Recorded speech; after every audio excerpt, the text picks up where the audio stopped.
Pusat Pelaporan dan Analisis Transaksi Keuangan atau PPATK menemukan sejumlah kejanggalan dalam data penerima bantuan sosial yang diajukan oleh Kementerian Sosial.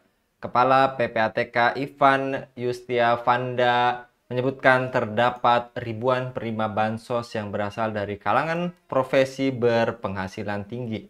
Dari profil yang kami temukan di satu bank saja, terdapat 27.932 penerima bansos yang berstatus pegawai BUMN, 7.479 orang berstatus dokter, dan lebih dari 6.000 orang pekerja sebagai eksekutif atau manajerial. Ungkap Ivan di Kemensos pada hari Kamis 7 Agustus 2025. Apakah bansos ini untuk rakyat miskin atau rakyat yang miskin rasa malunya? Saldo 50 juta masih terima bantuan, ini program sosial atau program simpanan berjangka, dan data 1,7 juta penerima tak jelas identitasnya, ini bantuan atau misteri nasional. Untuk membahasnya kami terhubung dengan pengamat politik dan media Bung Hanif Kristianto. Kita sapa terlebih dahulu. Assalamualaikum warahmatullahi wabarakatuh, Bung Hanif. Waalaikumsalam warahmatullahi wabarakatuh. Kali ini PPATK nampaknya sudah kembali on the track ketika sebelumnya PPATK dihujat netizen karena memblokir rekening yang dorman 3 sampai 12 bulan. Dan menurut Anda, Bung Hanif, kalau pegawai BUMN dengan gaji puluhan juta, dokter juga dengan tarif konsultasinya setara dengan hidup sebulan buruh, serta juga manajer yang bonusnya mengalahkan PNS eselon 1 saja masih mendapat bantuan sosial, apakah ini berstandar kelayakan kita sudah resmi bergeser dari miskin ke kurang puas, Bung? Ya, ini menarik ya, anomali ya kalau saya cermati begitu ya, bahwa berkaitan dengan bansos yang diterima oleh orang-orang yang memang tidak layak mendapatkan bansos. Ini bukan bansos tapi pansos ya. Yang terjadi. Jadi sekarang muncul musim pansos. Nah, dan kalau kita membicarakan terkait daftar tadi ya, eh, orang-orang yang punya rekening jumbo kemudian bansos ini kita tidak lagi bicara soal garis kemiskinan tapi garis ketidakpuasan begitu ya.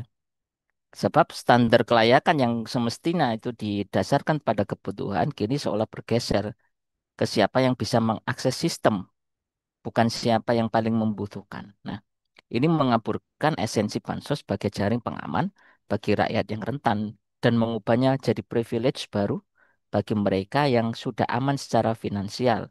Sebuah upgrade status ya dari miskin ke kurang puas yang ironisnya itu dibiayai dari pajak rakyat.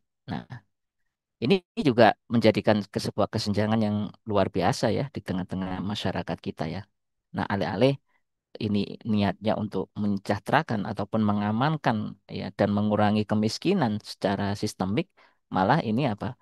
Mengakumulasi kekayaan hanya kepada orang-orang tertentu saja. Dan sekali lagi inilah yang sebetulnya kita butuhkan dari PPATK gitu ya. Jadi jangan hanya membuat resah rakyatnya ya. Gitu loh ya. Tapi nah ini nih yang benar kayak gini nih dan pasti insya Allah akan mendapatkan dukungannya baik dari netizen maupun masyarakat luas seperti itu. PPATK juga mencatat, Bung Hanif, penerima bansos yang saldo rekeningnya di atas 50 juta, bahkan 78.000 penerima aktif tersebut berjudi online. Menurut Anda, apakah Kemensos menganggap bansos ini semacam modal usaha untuk trading, judi, atau investasi yang high risk, high return, Bu? Ya, ini kan harusnya kita coba merubah pertanyaannya kan. Apakah bansos sekarang ini dipandang sebagai dana perlindungan sosial kan gitu ya atau malah venture capital versi negara. Nah, logikanya kalau ini bantuan sosial, maka ini diberikan untuk memenuhi kebutuhan dasar, bukan sebagai modal usaha di meja judi atau platform trading yang berisiko tinggi ya. Fakta ini juga memperlihatkan dua hal sekaligus ya. Yang pertama, lemahnya verifikasi penerima sebelum penyaluran dan nihilnya pengawasan pasca penyaluran. Nah, kalau ini dibiarkan ya bansos akan kehilangan legitimasinya gitu ya. Nah, di mata publik. berubah dari jaring pengaman rakyat miskin menjadi subsidi gaya hidup beresiko. Sesuatu yang jelas tidak pernah tercantum di undang-undang maupun naskah akademik program sosial. Nah, gitu ya. Dan ini sungguh sangat disayangkan ya, mindset rakyat, beberapa rakyat di negeri ini yang memang memanfaatkan ya untuk judi online, bahkan kalau ini pun membawa apa ya, sebuah toksik di dalam kehidupan gitu ya. Munculnya beberapa waktu yang lalu ada yang membunuh orang, kemudian setelah membunuh dia masih sempat untuk menikah gitu ya, tanpa merasa bersalah, lalu ternyata terungkap dialah sebagai pelaku pembunuhan temannya. Dan sekali lagi ini eh, sudah kacau kalau sudah seperti ini ya.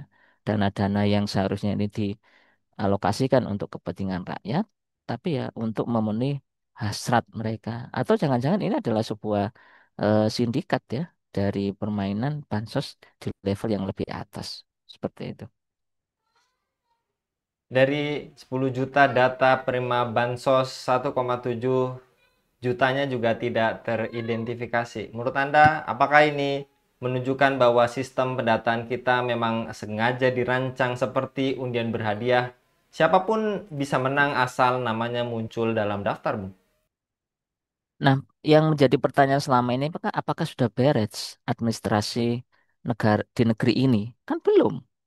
Buat apa kita juga punya ektp ya? Kalau masih disuruh fotokopi KTP, ya kan? Dan sekarang dulu dengan janji satu satu identitas tunggal untuk semuanya dan sebagainya. Apalagi nanti juga ada model pembayaran yang langsung terhubung ke NIK dan sebagainya.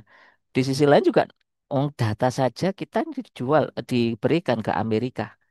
Berarti kan ini menunjukkan apa? Ya ketidakberdaulatan negeri ini. Nah gitu. Nah apalagi ini ya daftar penerima bansos yang kok bisa tidak teridentifikasi begitu ya. Nah ini kan ibarat menggelar undian berhadiah nasional tapi tanpa tiket resmi ya siapapun bisa menang asal namanya nongol di daftar. Nah masalah ini bukan masalah human error atau keterlambatan pembaruan data tapi menunjukkan kerapuan struktural pada data terpadu kesejahteraan sosial. Nah, tanpa mekanisme verifikasi yang berlapis dan transparan, daftar penerima bisa menjadi ladang subur untuk manipulasi, titipan, atau bahkan ghost recipients ya, yang tak pernah ada di dunia nyata, tapi rajin menerima kucuran dana. Ini menjadi hantu penerima ya. Kalau sisa terus begini ya, bansos akan semakin menjauh dari tujuan awalnya dan malah jadi ajang lotre politik dengan dana APBN sebagai hadiahnya ya. Nah, tentu kita juga berlindung ya dari sikap-sikap culas dan kepongahan yang ada di negeri ini ya. Nah, semoga yang kita harapkan adalah apa ya?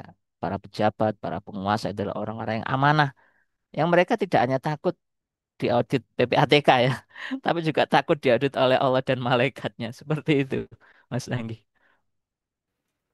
Baik, lantas kalau 27.000 lebih pegawai BUMN, juga 7.000 lebih dokter, serta 6.000 lebih eksekutif bisa masuk daftar penerima bansos, apakah sebenarnya kita sedang menjalankan program bantuan sosial atau justru program bagi-bagi uang tanpa rasa malu, Bu? Ya, memang sudah tidak punya malu ya. Ini bukan tanpa rasa malu ya. Jadi sudah malu-maluin itu ya. Karena apa? Ya secara logika ini mirip program distribusi uang rakyat. Ya tentu tanpa rasa malu kan gitu ya. Bansos yang seharusnya itu jadi instrumen keberpihakan kepada mereka yang benar-benar membutuhkan. Tapi ketika penerima justru berasal dari kalangan mapan yang sudah punya keamanan finansial, artinya kita sedang mengaburkan batas antara hak dan keserakahan. Ya, sekali lagi, ini antara hak dan keserakahan. Nah, alih-alih melindungi rakyat miskin ya, pola ini justru memberikan kesan bahwa bansos telah bergeser menjadi alat pembagian sumber daya untuk siapa saja yang berhasil lolos ke daftar, terlepas dari kondisi ekonominya. Dan itu adalah pengkhianatan terhadap tujuan dasar kebijakan sosial. Nah, hemat saya bahwa ketika melihat kondisi seperti ini, maka ini sekali lagi mengindikasikan problem yang sistemik kan begitu.